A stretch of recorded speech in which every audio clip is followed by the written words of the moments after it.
Just the potty's doing pretty well at the moment. It's doing all right, mate. I think we're. I'd never call you mate. Sorry, like it just throws me out. I was like, I never say that. Like, no, we live together. I never. Maybe just have a go, little mate. bloopers for this one. Like, Yeah. boys are rusty coming back. Essentially, we are 11th, which is our best ranking ever. Wait, are we running it from there, or everything's going in?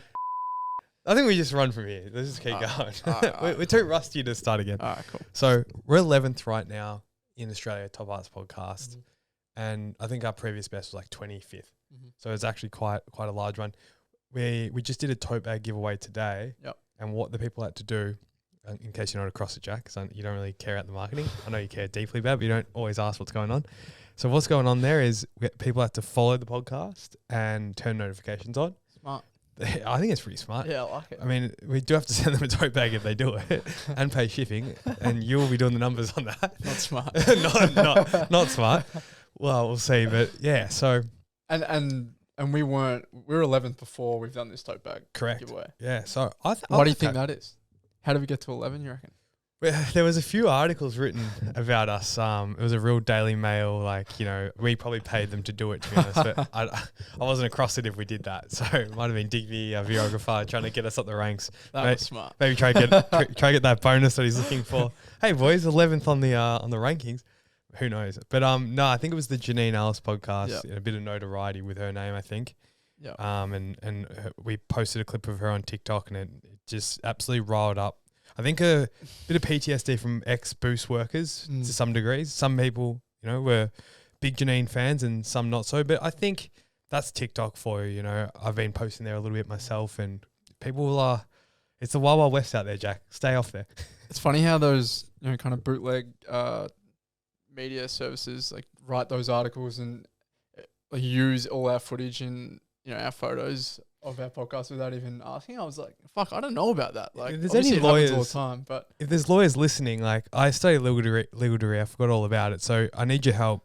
Are these news articles like news.com.au, Daily Mail, can they just strip our photos and like quote us? Is that what's going on with that? Anyway, I don't know. Anyway, someone hit us up with the answer. Yeah.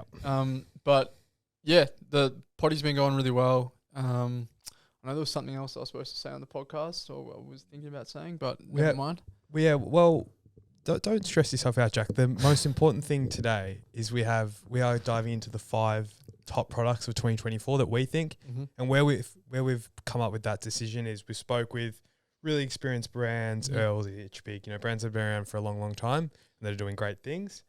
And I suppose being to China somewhat recently, you know, walking through 510 factories, seeing a lot of brands making, you know, product for future collections in 2024. Yeah. So we've kind of had a glimpse of what's coming and where brands are, you know, putting their money and what products they're betting on. Yeah, so we'll dive into those 5 products in just a minute. But as you can tell from the start of this podcast, it's very rusty. It's been a while since Jack and I have been in the chair together. And it's a real thing, podcasting, getting your reps in, being sharp. I think if you watched the 35 Mil Co episode, Jack and I were a little bit loopy, trying to get our bearings. But we're getting there. So just before we dive into those 5 products, Jack, you've been away in America. Yeah. I headed away for a little mid-year trip. I had a really close friend's wedding in the US, which I just had to get to. From when I was over there, he was one of my closest mates that I went to college with, so that was really important for me to head over, and that was an amazing time, and then tacked on a couple of weeks of holiday after that. So yeah, feeling refreshed, and you know, although it is great to get away and feel refreshed, it is hard to switch off completely from everything that's going on at the moment, just because, you know, I'm so excited about what we're building here at Colour Plan and what's coming up in the future. So definitely good to get away, but also good to be back. Yeah, absolutely. It was a great time for both of us. You know, as everyone knows that listens to this, Jack and I rub shoulders almost everywhere we go. So to get some time apart was definitely good for us to breathe, I guess, and have some new ideas. For me, I was in Sydney with the boys doing the podcasting, then sort of went straight to the Gold Coast to do some running. I did the half marathon there, which was great. The weather was nice and warm, good to get out of Melbourne. And then from there, I got back home and I sort of just crashed. You know, you weren't around. I didn't have anyone to hold me accountable. It was sleeping a lot. I was eating some crazy meals, like 6-pack chocolate cookies at Coles type of thing for dinner. It was all going downhill, and I got food poisoning one night from a dodgy kebab, which I definitely deserved from just eating so badly. And then so it took about a week off really. Jack was away. So the colour plane did have a little hiatus there for a minute. Maybe Digby was working in the background, I hope, but he's always on the book, so I hope so. But yeah, I think for us, you came back and now we've just been going strength to strength. Yeah, hit the ground running. We sure have. Not that I'm trying to bend this in a positive way, because obviously, when you spend time away from the business, it's not always a good thing. But I think for us, just because we've been head down for 12, 18 months, traveling with the business, like it's been pretty tiring and exhausting. So for us, it was really positive, I think, as you were saying, to have that time apart and just think about things and remove yourself from the environment. Because sometimes that pays dividends with, planning and thinking ahead and seeing things from different perspectives. So if you are feeling burnt out, maybe it's time for a break.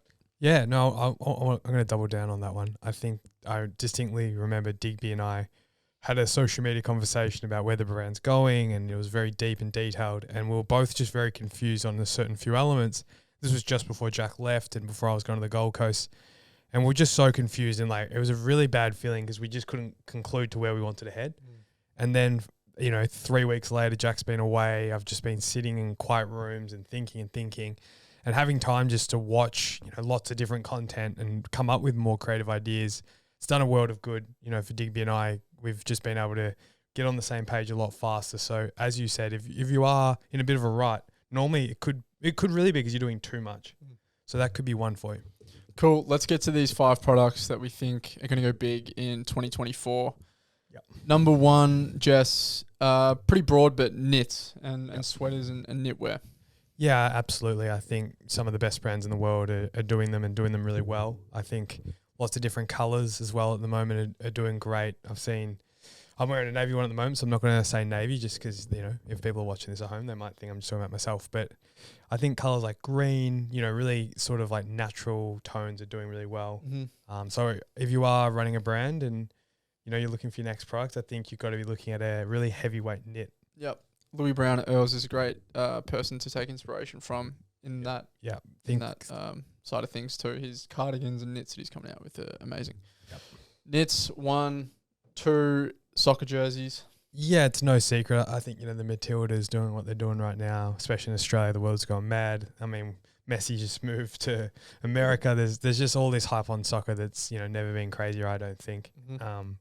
I think a few brands have dibble-dabbled in soccer jerseys from definitely the Men's World Cup as well. But I mean, the one brand we have to bring up is R-Sport. Yep. We just had them on the most recent guest episode. I think it was episode 67 or 8. 68. I was close. Yeah. So, I mean, crazy to say we've done 68 episodes. It's insane. But yeah, they are. I had to bring those guys up because they've been doing soccer jerseys since 2018, 2019.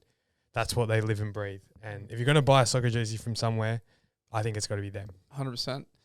Zip up hoodies, number 3. Yeah, I think zip ups kind of break up the dynamic of what we're seeing. There's a lot of just typical like crew necks hoodies, really simple COVID fleece wear, but I think the zips elevate the garment a little bit. I think especially a double zip, you zip up the top and bottom.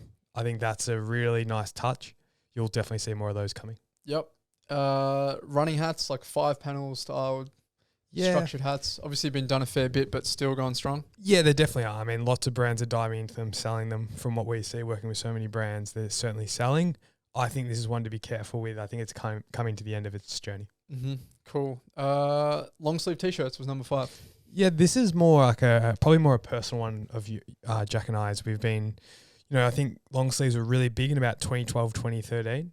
You can print all over the arms. There's a bit more going on than a t-shirt in terms of like creative, design and output. So I think t-shirts, maybe if we have a mild summer and, it gets a little bit cold during the night, you might see some long sleeves around. Yeah, one of those garments that I suppose just comes in and out, every 5-10 years. And doesn't mean it's going to come in the exact same way that maybe it came in 10 years ago. There's probably different fits and it's styled differently. So look out for that. But yeah, those 5 products we think are going to be big parts of 2024. And so if you guys are looking for, if you're a brand out there looking for some inspiration for some products, maybe have a think about those 5 and yeah, build it into your plan. Absolutely. And I just remembered from our Rusty introduction, we forgot to mention something very important. This podcast is now out Tuesday, Thursdays at 7 a.m. That's what I forgot. Remember, I knew it was something. Yeah. You're good. It happens. We are rusty. We're not making this up. But yeah, 7 a.m. We think, a bit of a morning routine is probably better. Mm-hmm. Mm-hmm. Yeah, you get to the end of the day and pretty exhausted after, talking to Digby and Jesse all day. So you just want to kind of switch off. So I'm definitely not listening to our podcast most nights. It's more in the morning. So we figured maybe the morning works well for other people too. Yeah, long commute, whatever, maybe whack the headphones in. I think it'll be good, a bit of morning listening. So guys, thanks. We're back in a big way. Hopefully you've taken something from this. And if not, I don't know. We'll see you on the next episode. Number 11.